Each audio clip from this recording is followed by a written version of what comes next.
Manoj Kumar Jha. Thank you, Honorable Deputy Chairman, sir. I attended 2 presidential addresses. In the first, there was no discussion. In the second, we are talking. At least the conversation has begun. What worries me as member of this House, that Honorable President's address should have addressed the critical realities of our times. Fictional narrative, bereft of any data, supporting evidence, might make a good television news, but it does not satisfy the kind of anguish, the kind of issues people are grappling with. Sir, मैं पूरब के इलाके से आता हूं, बिहार, बंगाल, उड़ीसा और उत्तर प्रदेश के पूर्वी इलाकों में हमारे बचपने में एक एंटीसेप्टिक क्रीम हुआ करती थी सर, बोरोलिन। अभी भी है, नहीं उसका वो जज्बा, वो जो तेवर था वो कम हो गया, अब तो नवउदारवादी इकोनॉमी है। सो बोरोलिन सर अद्भुत चीज थी। मेरे पिता कपड़ा भूल जाएं बैग में डालना, बोरोलिन नहीं भूलते थे, और वो कटने, छटने, काला पड़ने, सफेद पड़ने, खून निकल गया, खून नहीं निकला, हर जगह Boroline. Sir, the kind of issues we have in agrarian sector, in the bleeding economy, my government is actually going for a boruline solution. जहां ओपन हार्ट सर्जरी चाहिए, जहां वाल्व बदलने की जरूरत है, वहां बोरुलिन का अगर लेप लगाएंगे सर, तो it might, again I repeat, it might make a sensational news item for 24 hours, but ultimately it is not going to help. Sir, अभी से आप घड़ी मत देखिए, अभी बहुत टाइम है मेरा। मैं आपको ही देख रहा हूँ, आप बोले। Thank you so much sir. मुझे उम्मीद है समय का पालन करेंगे। Sir, I wish to congratulate the party, BJP and their allies. They have won a huge majority. But sir, I am a student of history. I know so many regimes which won greater majority. They must remember, as a matter of caution, that a legislative majority does not mean a moral majority. It has to be seen. A legislative majority, when it is a moral majority, history remembers them kindly forever. But if legislative majority is bereft of the idea of moral majority, history is very, very unkind. So that's a matter of caution. So my second issue, before मैं थोड़ा हल्की फुल्की बात करना चाहता था। कई दफा चाहता हूं कि प्रधानमंत्री जी के सामने बोलूं, लेकिन हो ही नहीं पाता है। मैं एक दूसरी चीज जो मैं कहना चाह रहा हूं सर, ये जो हमारे यहां एक 7, 8 और 12 नंबर पॉइंट प्रधानमंत्री जी का, हमारे कई साथियों ने कहा, सर हमें इस लालच से बचना चाहिए कि हमारे से ही सभ्यता की शुरुआत हुई, हम नहीं रहेंगे तो सभ्यता खत्म हो जाएगी। मेरे से पहले शून्य था, मेरे बाद अंधकार हो जाएगा। सर, जिस किसी दल ने, नेता ने ऐसा सोचा ना सर, आज आप देख लीजिए इतिहास पलट के, इतिहास उनको कैसे देख रहा है। मैं देशों का, मुल्कों का नाम नहीं लेना चाहता सर। ये कौन सी बात हुई कि 2014 से सब कुछ शुरू हुआ। Sir, again as a friendly advice to the treasury benches, any regime, if they wish to recreate, they have done recreation of past on fictional items, fictional agenda, they have actually become history. इससे डरना चाहिए। मैं sir थोड़ा हल्के हल्के ही बोल रहा हूं ये सब। तीसरी चीज जो मैं एनआरसी, सर घड़ी मत देखिए आप। नहीं, मैं घड़ी नहीं, आपको ही देख रहा हूं। आप तीसरी चीज सर, कई दफा एक तो सिटीजनशिप अमेंडमेंट बिल का जिक्र आया, फिर एनआरसी की बात हुई। एनआरसी को लेकर के तो ऐसे तुरही बजाई जाती है कि मतलब उसमें समावेश कम है और डर और खौफ का माहौल ज़्यादा बनता है।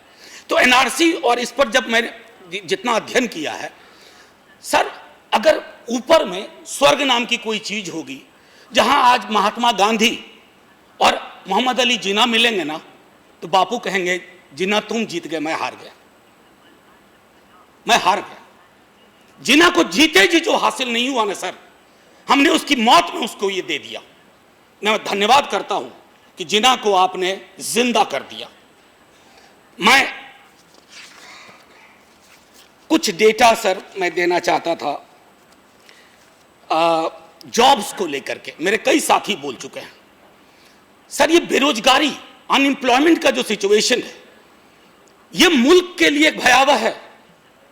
आज आप चुनाव जीत रहे हैं, आपने एक नायाब फार्मूला विकसित कर लिया है प्रयोगशाला में कि गवर्नेंस के इश्यूज मैटर करें या ना करें। बेरोजगारी विकराल है, लेकिन फिर भी आप तसल्ली से जीत रहे हैं। लेकिन यह फार्मूला हमेशा काम नहीं आएगा। अगर युवाओं को रोजगार नहीं मिलेगा, अगर युवाओं को गेनफुल एम्प्लॉयमेंट नहीं होगा, अगर आपका असंगठित क्षेत्र ब्लीडिंग रहेगा, अगर आपकी किसानी संकट में रहेगी, तो कतई आप जो कहते हैं ना कि $5 ट्रिलियन इकोनॉमी, ना जाने कहां से सोच रहे हैं सर। क्रोनी पूंजीवाद की एक बड़ी खूबी है।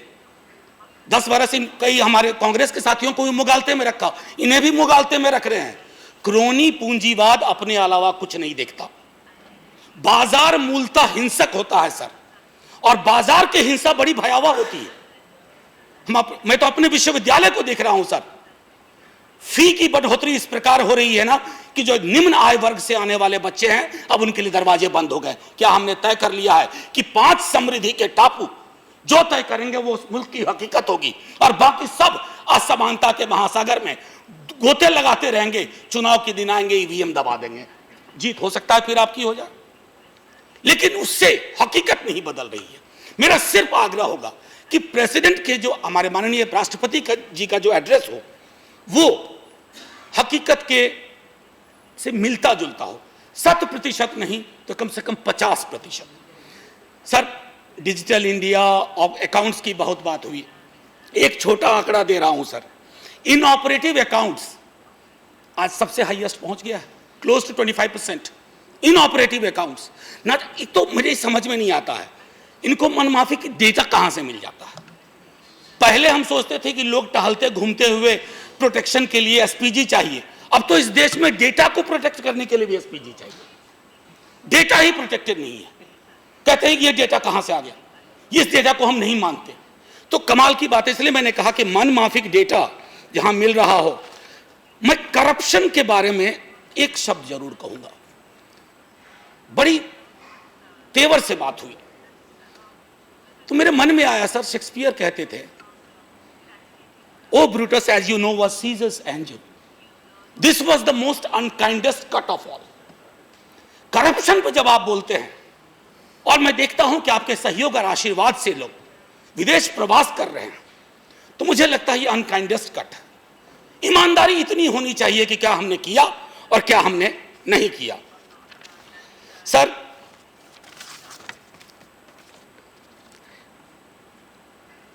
पॉइंट नंबर 11 और 12, जातिगत उत्पीड़न, हिंसा बदस्तूर जारी है। मैं सदन में पहले भी बोल चुका हूं, आज दोहरा रहा हूं। भीड़ की हिंसा को अगर लगाम नहीं लगी तो भीड़ आज किसी एक समुदाय या 2 समुदाय को निशाना बना रही है, लेकिन भीड़ का चरित्र होता है, उसको स्वाद बदलने की जरूरत होती है। कल हम सब इसकी जद में आएंगे। सर मैं इस मुल्क में 52वें वर्ष में मैंने प्रवेश किया है, हमने कभी sir mob lynching daily vocabulary का हिस्सा नहीं हुई। जहां सुनो खान पान के कारण मार दिया गया, पहनावे में मार दिया गया, आज कोई कह रहा था चोरी के शक में मार दिया गया। अरे डकैती भी अगर की हो तो क्या इस मुल्क में रूल ऑफ लॉ नहीं है?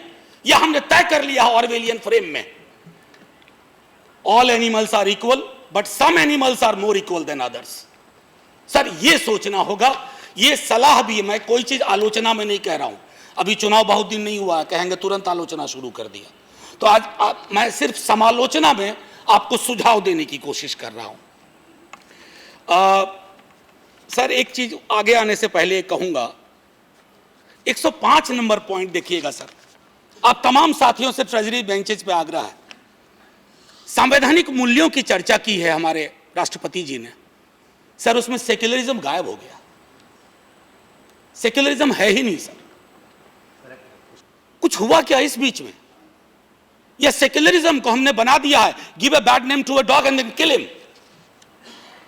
सर सेक्युलरिज्म को बीते कुछ वर्षों में हमने मुसलमान के गले की घंटी बना दिया ना। मेरा वास्ता है सेक्युलरिज्म से, क्योंकि हिंदू धर्म की जो डाइवर्सिटी है वो सेक्युलरिज्म से प्रोटेक्टेड है। अगर सेक्युलरिज्म निकल गया ना सर, वैसे भी सोशलिज्म खा ही गए लोग, तो बचेगा क्या इस देश में? प्रस्तावना में क्या बचेगा? खाली पन्ना। सर खाली पन्ना नहीं चाहिए, भरा पूरा पन्ना चाहिए, पुराने इंडिया वाला। नए इंडिया का जो ये पन्ना है सर, ये डराता बहुत। सर सहकारी संघवाद पे आने से पहले मैं बार बार कहता हूं कि प्रधानमंत्री जी के सामने बोलता, क्योंकि संवाद सीधे हो जाता है तो वो कुछ एक्शन भी तुरंत ले लेते। शायद एक शेर है सर, तेरे दस्ते सितम का अर्ज नहीं, दिल ही काफिर था जिसने आह न की। तो वही दिल काफिर है, आह भी नहीं कर रहा है। अब सहकारी संघवाद पे आइए सर। जिस दिन राष्ट्रपति महोदय अभिभाषण दे रहे थे, सबका साथ, सबका विकास, सबका विश्वास, सर उसी दिन 4 इधर से उधर चले गए सर। 4 हमारे प्रिय साथी।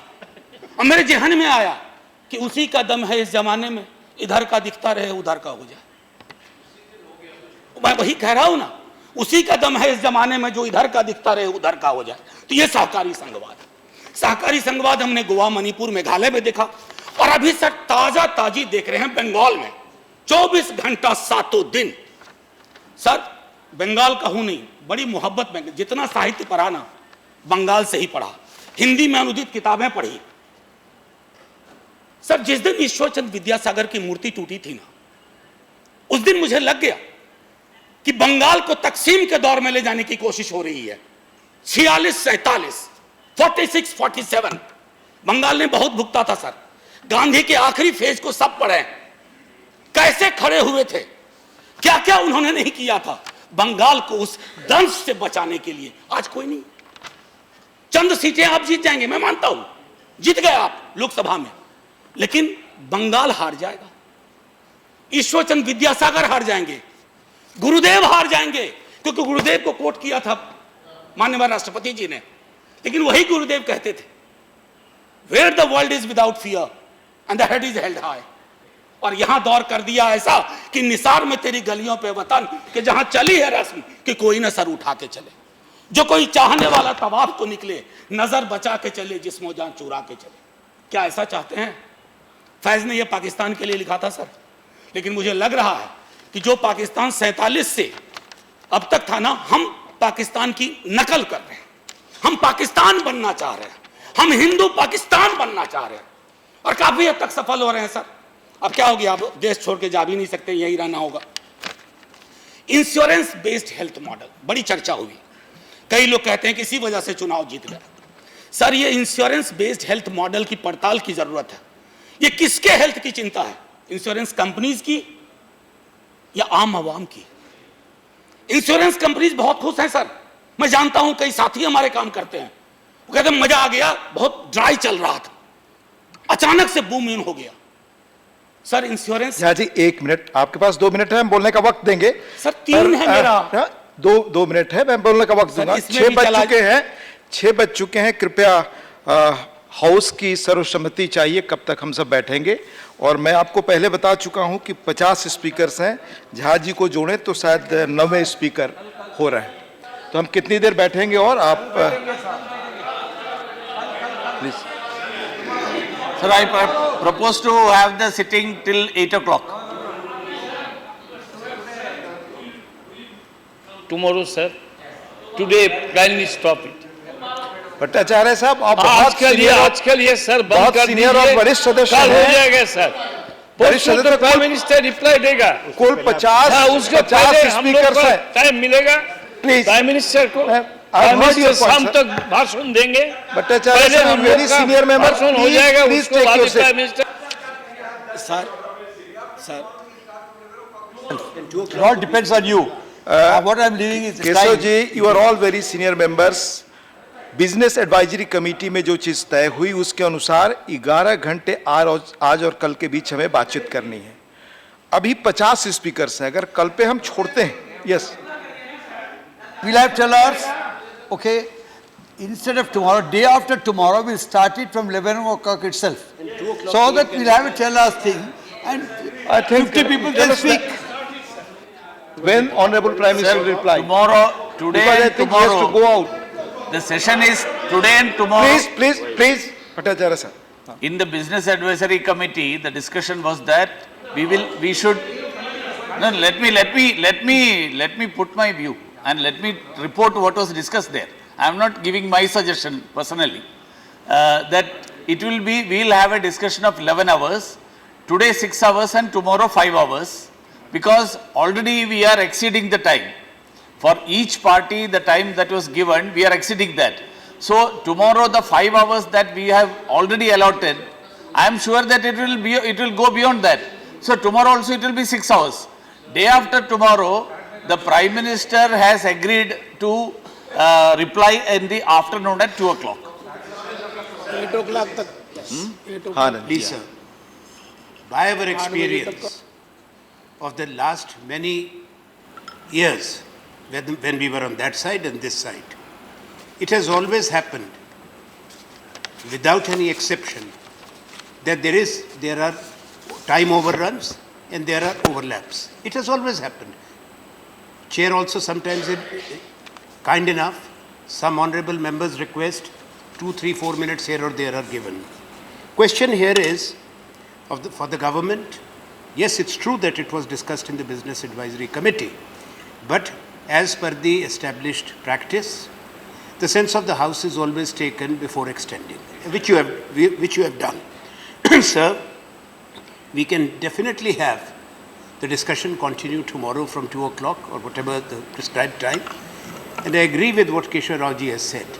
It has happened every year. If you look at the last 5 years, it spills over to the next day. We will respect, as members of this House, that the Prime Minister has to give the reply at 2 o'clock on Wednesday. We will respect that because Prime Minister has to travel, so we were informed. We will respect that. But at the same time, let's be flexible, see where we reach tomorrow at 6 o'clock or tomorrow, if need be, to extend by an hour. And day after at 11 you start. You can do away with 0 hour and question hour and just continue. And let Prime Minister reply at 2 o'clock. That's what I would say. माननीय आनंद जी, मेरा निवेदन होगा आप सबको सुनने के बाद. I am requesting, Just- sir, just- also the leader of the House, मेरा आपसे भी आग्रह है और अपने पार्लियामेंट्री अफेयर मिनिस्टर से भी मेरा ये आग्रह है कि सबको भावना को देखते हुए कृपया इस पे सोच करें. Leader of the house. मेरा निवेदन है कि 8 बजे तक आज चर्चा कर लें. बाकी नहीं, मैंने दोनों पक्ष को सुना, बीच का भी, केशव जी का. मेरा सुझाव होगा आनंद जी, व्यवहारिक रूप से हमें आज भी कुछ देर बैठना चाहिए और चीज को आगे बढ़ानी चाहिए, क्योंकि बहुत कम स्पीकर्स ने बोला. इसलिए मेरा निवेदन होगा कम से कम 1 घंटे या 2 घंटे आज बढ़ाने की सहमति हमें करनी चाहिए. कल फिर वो समस्या खड़ी होगी,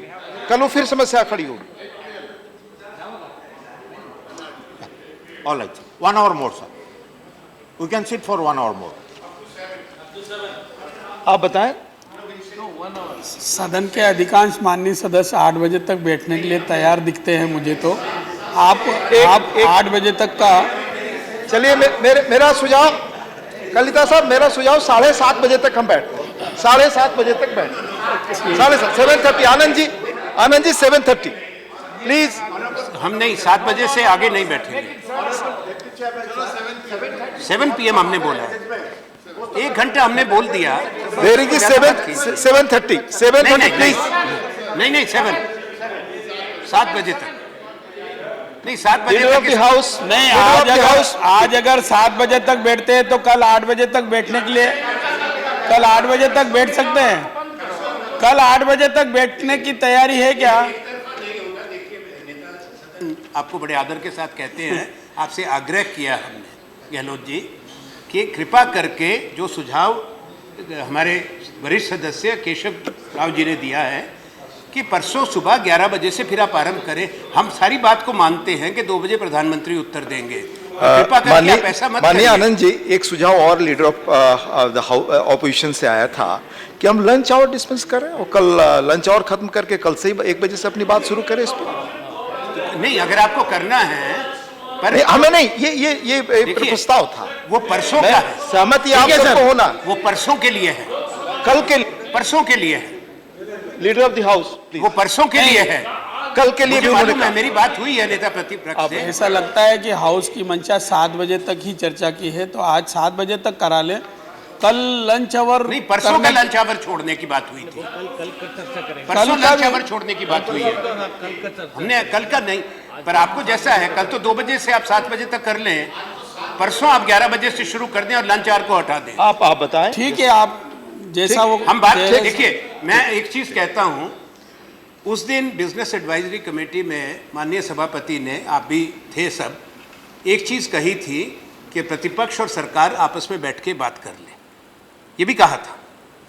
तो हम सुबह बैठ जाते हैं, इस पे कितने घंटे क्या करना है, हम बिल्कुल रचनात्मक सहयोग देंगे, मैं यही सही। कहता हूं। ये सही सुझाव है। कल सुबह आप तय कर लें। मैं सदन की भावना से सहमत हूँ। आप जैसा निर्णय ठीक। करें। तो आज 7 बजे तक बैठते हैं जी, और कल फिर आप लंच आवर के बारे में आप दोनों पक्ष बैठ करके तय कर हम लें। परसों का लंच आवर छोड़, हम कल सुबह बैठ जाएंगे। कल आप हाँ, जी, हम बिल्कुल नेता विपक्ष की तरफ से सदन हम के लोग साथ बैठ बैठ जाएंगे। करके हम बात कर लेंगे। आप नेता प्रतिपक्ष नेता सदन बैठ करके और बाकी लोगों जी, से बात ठीक, कर आप तय मंजूरी। करें। चले, आपको 3 मिनट और चलिए 3 मिनट सर, विचार श्रृंखला और 1 और 7 बजे तक हाउस 7:10 तक हाउस बैठे सर, प्लीज। विचार श्रृंखला बिल्कुल टूट सी गई। साहब, आप प्राध्यापक हैं, आपकी विचार श्रृंखला नहीं, टूटती दिक्कत नहीं। वो नहीं है। 3 दिक्कत मिनट है- में आप कंक्लूड करें कृपया। नहीं सर, कंक्लूड कहाँ भी 3 मिनट था, उसमें तो और दिमाग खराब कृपया हो गया। कंक्लूड करें। आप समय के बारे में देख रहे हैं जो सर, मैं देख रहा हूं। प्लीज मैं तो बंगाल भी देख रहा हूं सर। इंसान के होते हुए इंसान का ये हश्र देखा नहीं जाता, मगर देख रहा हूं। मैं सिर्फ आपको इतना कहना चाहता था सर, किसानी और खेतीहर समाज पे बहुत बात हुई। मैं सरकार को ये बताऊं, 7 से 9% ही सिर्फ खरीद होता है सर। और आपकी लागत का जो कैलकुलेशन है ना, कोई ब्यूरोक्रेट बैठ के करते हैं यहाँ, जिसको किसानी के बारे में पता नहीं, रबी खरीद पता नहीं, लेकिन उन्होंने तय कर दिया। तो ये न्यूनतम समर्थन मूल्य, it might win you an election. लेकिन मुझे याद है कि दिनकर जी ने संभवतः 50 में लिखी होगी कि बैलों के ये बंधु वर्ष भर ना जाने कैसे जीते हैं, बंधी जीव आंखें विषम, गम खा शायद आंसू पीते हैं। तो आज भी कोई बदलाव नहीं हुआ। अब मैं आखिरी चीज जो मैं कह रहा था कि हेल्थ मॉडल जो जहां से बात टूट गई, वो इंश्योरेंस कंपनीज के हेल्थ को प्रोटेक्ट और प्रमोट करने के लिए है। सर, मुजफ्फरपुर ना हुआ होता, मुजफ्फरपुर में बच्चे इंसेफ्लाइटिस से नहीं मरे हैं सर, वो हमारी संवेदनाओं के मर जाने की वजह से मरे हैं, हमारे सरोकारों के मर जाने की वजह से मरे हैं। और वो बच्चे कौन है सर? इस मुल्क में वो मायने नहीं रखते। आज ही सोशल ऑडिट रिपोर्ट आई है, माननीय स्वास्थ्य मंत्री जी यहाँ हैं, 3/4 of the kids are from BPL families. 150 रुपया प्रतिदिन उनकी आय है। और हम make in India, digital India, इतना ग्रोथ, ये किसके लिए? किसका चेहरा है उस ग्रोथ में? मेरे उन बच्चों का चेहरा नहीं है जिनके आंगन की किलकारियां खत्म हो गई। मैं सिर्फ आखिर में ये आपसे कहना चाहूंगा महोदय कि स्वच्छ भारत अभियान, सर मेरे नेता जो सदन में प्रतिपक्ष के हैं वो कह चुके, बाकी साथियों ने भी कहा, स्वच्छ भारत सर एक एडवर्टाइजिंग कंपनी द्वारा लाया गया प्रोग्राम है, जिसमें एडवर्टीजमेंट पे बहुत खर्च, कोर कंपोनेंट पे बिल्कुल खर्च नहीं है सर। स्वच्छ भारत अभियान अगर होता ना, तो सेप्टिक में उतर करके, सीवर टैंक में उतर करके लोगों की मौतें नहीं होती और हम प्रतिक्रिया देते हैं, अगले दिन निकल जाते हैं।